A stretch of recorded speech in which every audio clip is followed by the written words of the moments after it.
Questioner: if the ego is an illusion, who eliminates the illusion? Bhagavan: the self eliminates the illusion of the self, and yet remains the self. This may seem paradoxical to you, but it is not to the jnani. Take the example of the bhakta. His ego prays to God to unite with him, which represents renunciation. What remains as a residue after surrendering to the divine is the eternal self, which is God, the Absolute, Paramatman himself. What happened to the ego that initially prayed? Since it was unreal, it simply disappeared. Questioner: should the light that gives rise to the ego, aham, sense of identity, or individuality and knowledge of the world be understood as ignorance or pure consciousness, chit?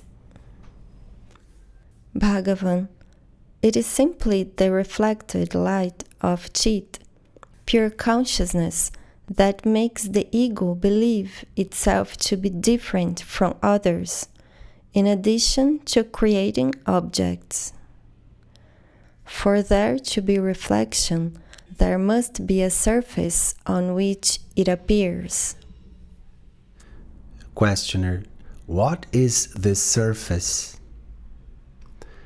Bhagavan: when you realize the divine self, you will see that the reflection and the surface on which it appears actually cease to exist, and that both are the chit itself. The world exists requiring a place to establish itself and a light to make it perceptible. Both arise simultaneously. Thus, physical existence and perception depend on the light of the mind, which is a reflection of the divine self. Just as images projected in a movie theater can only be perceived in the dark, so too can images of the world, while awake, be perceived only through the light of the self reflected in the darkness of avidya, ignorance.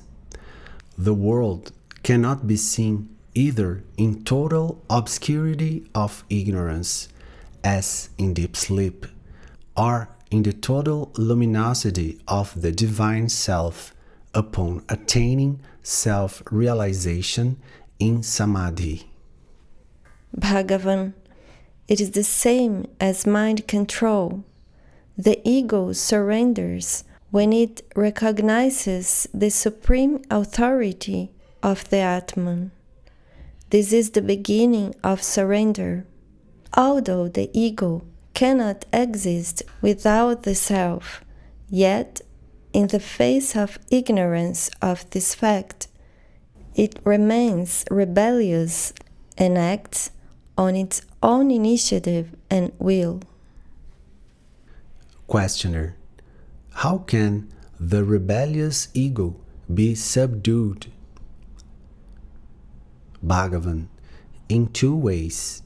By seeking its source, at which point it disappears automatically, or by deliberately dedicating all one's actions, motives, and decisions to its source.